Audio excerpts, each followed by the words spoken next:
बच्चों, आज मैं आपको 8वीं कक्षा का पाठ 4 कविता का नाम है शिक्षा, उसका व्याख्यान करूंगी।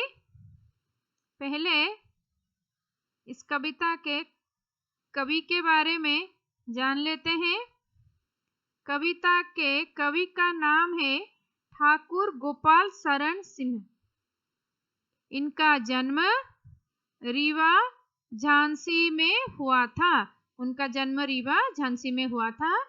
उनके माता का नाम प्रभुराज कुंबरी और पिता का नाम ठाकुर जगत बहादुर सिंह था। पिताजी संस्कृत के प्रकांड पंडित थे। उनके पिताजी संस्कृत में पंडित थे। पिताजी की देखरेख में सिंह जी का शिक्षा प्रारंभ हुई। उनके पिताजी उनका पढ़ाई का ध्यान रखते थे। उन्हीं के देखरेख में उन्होंने अपना शिक्षा का प्रारंभ किया। 13 वर्ष की अवस्था में उन्होंने अंग्रेजी पढ़ना प्रारंभ किया। जब उनको 13 इयर्स था तभी उन्होंने अंग्रेजी पढ़ना शुरू किया। उसी समय उनके पिता का देहांत हुआ। उसी समय उनका पिता का देहांत भी हो गया। मैट्रिकुलेशन से आगे वे पढ़ ना सके। उन्होंने मैट्रिक तक ही पढ़ पाए, 10th तक ही पढ़ पाए। उससे आगे वो पढ़ नहीं पाए क्योंकि उनके पिताजी का देहांत हो गया था। इनकी भाषा सरल और बोलचाल की है। महावीर प्रसाद द्विवेदी जी का प्रोत्साहन इनको बहुत मिला।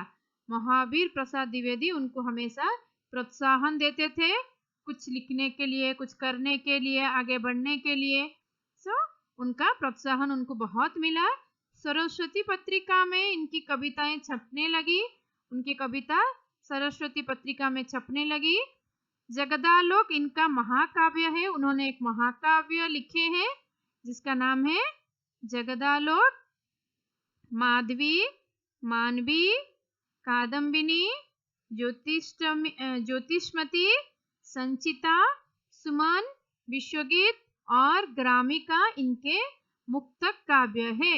ये सब काव्य इन्होंने लिखे हैं। ग्रामिका और जगदालोक उत्तर प्रदेश सरकार से पुरस्कृत है।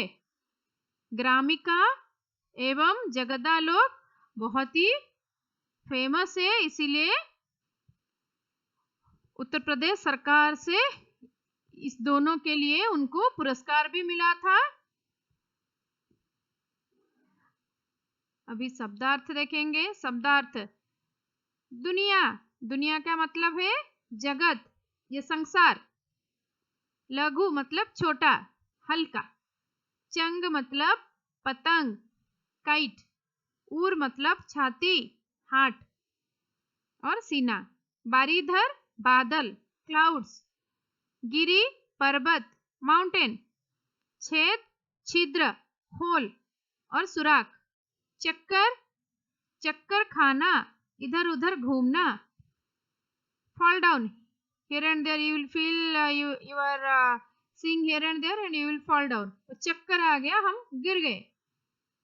ओके, अभी हम इस कविता का आशय देखेंगे। ये शिक्षा कविता का आशय क्या है ये देखिए। इस कविता में कवि अनुभव के द्वारा शिक्षा प्राप्त करने के अनेक उदाहरण प्रस्तुत करते हैं। इस कविता में कवि अनुभव के द्वारा शिक्षा प्राप्त करने के लिए अनेक उदाहरण प्रस्तुत करते हैं। ऐसे क्या होता है ना, हम अपने जीवन में बहुत सारे अनुभव से हमें सीख मिलता है। हमें पता ही नहीं चलता हम इस बात से हमें क्या सीख मिलती है, लेकिन कुछ ना कुछ सीख तो मिलती है। जैसे हम अगला कार्य के लिए उसे थोड़ा सतर्क रहें और थोड़ा सावधानी में करें, और कैसे हमें सक्सेस पाना है उस बात के ऊपर हम ध्यान देना पड़ता है। ऐसे ही अनुभव के द्वारा हम बहुत कुछ सीख सकते हैं। जीवन में यश की प्राप्ति के लिए अनेक प्रकार की मुसीबतों का सामना करना पड़ता है। जीवन में यश की प्राप्ति के लिए, अगर जीवन में कुछ लक्ष्य है, आप उसको हासिल करना चाहते हो, तो आपको कई सारे मुसीबतों का सामना करना पड़ेगा। बहुत सारे मुसीबत आएगा जिसे आपको सामना करने पड़ेगा, लेकिन वो सबसे आपको पीछे हटना नहीं चाहिए, आगे बढ़ना चाहिए, मुसीबतों का सामना करना चाहिए। उन मुसीबतों को पीछे छोड़कर खुद को आगे जाना चाहिए। हाँ, मैं ये कर सकता हूँ, ये अपने आप को प्रूव करना चाहिए। बिना परिश्रम के हम कभी सुख प्राप्त नहीं कर सकते। आपको अगर आपके लक्ष्य तक पहुंचना है तो आपको बहुत परिश्रम करना पड़ेगा। बिना परिश्रम के कोई भी आदमी अपना लक्ष्य प्राप्त नहीं कर सकता, और कोई भी आदमी बिना परिश्रम के सुख प्राप्त नहीं कर सकते। यह है कविता का आशय। अभी कविता देखते हैं। शिशु ने दुनिया में आकर रो रो कर हंसना सीखा। शिशु जो बालक है, वो जब दुनिया में आते हैं पहले वो रोते हैं, रो रो कर हंसना सीखा। रोते रोते वो हंसना सीखते हैं। पहले शिशु दुनिया में आते हैं, उसके बाद वो रोते हैं, रो रो कर फिर धीरे धीरे हंसना सीखते हैं। लघु होकर बढ़ना सीखा, गिर गिर कर चलना सीखा। लघु, लघु का मतलब छोटा। वो बालक शिशु बहुत छोटा है, फिर भी कैसे आगे बढ़ना है।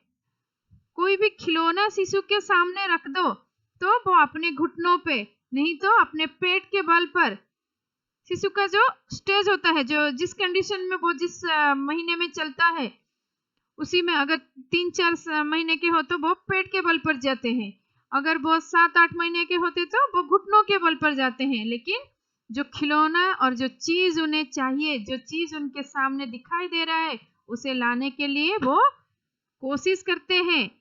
वही लघु होकर बढ़ना सीखा। वो छोटा है लेकिन अपना लक्ष्य है, उसका लक्ष्य क्या है, वो चीज उसके प्राप्त करना है, फिर भी वो आगे बढ़ता है। गिर गिर कर चलना सीखा। जब शिशु पहले चलने का कोशिश करते हैं तभी वो 100 बार गिरते हैं, गिरकर भी वो चलते हैं, क्योंकि वो बहुत छोटा है लेकिन आगे बढ़ना सीखे हैं और वही उनका लक्ष्य है। गिरकर चलते हैं, क्यों? उनको चलने का लक्ष्य उनके दिमाग में है, मुझे चलना है, इसलिए गिर गिर कर चलना सीखा। कितने ही चक्कर खाकर चंगों ने चढ़ना सीखा। कितने ही चक्कर खाकर चंगों ने चढ़ना सीखा। चंग का मतलब क्या है? पतंग, काइट। पतंग न जाने कितने चक्कर खाकर आकाश में चढ़ती है। पहले अगर आप पतंग उड़ाने जाओगे तो पतंग सही दिशा पर नहीं जाता, कभी इधर कभी उधर। थोड़ी देर के बाद वो सही जगह पर और जहां उसको होना चाहिए वो वहां पर आ जाता है। कितने ही चक्कर खाकर चंगों ने चढ़ना सीखा। इधर एक चक्कर खाता है, उधर एक चक्कर खाता है, फिर कभी नीचे आ जाता है, फिर आप उसको ऊपर ले लेते हो, उसके बाद वो सही दिशा पर उड़ना प्रारंभ कर देता है। वैसे ही उर छेद कर अपना मुरली ने गाना सीखा। उर छेद कर मुरली ने गाना सीख, उर छेद कर अपना मुरली ने गाना सीखा। मुरली से जो हम मधुर संगीत सुनते हैं वह उसके हृदय में छेद करने से अर्थात सुराख करने से ही पैदा होता है। ये देखिए, ये छवि में मुरली, ये मुरली है, ये मुरली है, ये जो मुरली है उसमें मुरली से हमको मधुर संगीत सुनने का मौका मिलता है, लेकिन ये मधुर संगीत अपने आप नहीं होता है, ये मुरली के हृदय में ऐसे छेद होता है।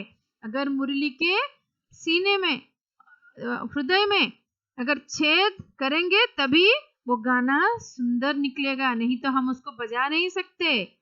उर छेद कर अपना मुरली ने गाना सीखा। मुरली ने अपना उर को छेद कर अपना सीने, अपना हार्ट, अपना हृदय को छेद किया, तभी गाना मधुर होने लगा।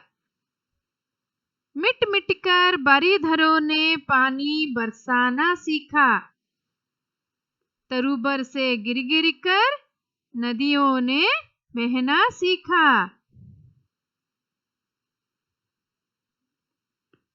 बादल कई बार बनते हैं और नष्ट होते हैं, उसके बाद वह बरसते हैं।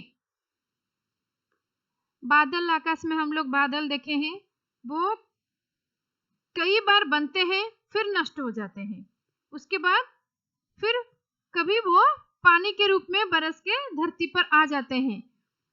मिट मिट कर बारिधरों ने पानी बरसाना सीखा। बादल बनते हैं, नष्ट हो जाते हैं, फिर बनते हैं और फिर बारी बनकर धरती पर आते हैं। बिना परिश्रम के कुछ नहीं होता। तरु गिरिवर से गिर गिर कर नदियों ने बहना सीखा। तरु गिरिवर से गिर गिर कर नदियों ने बहना सीखा।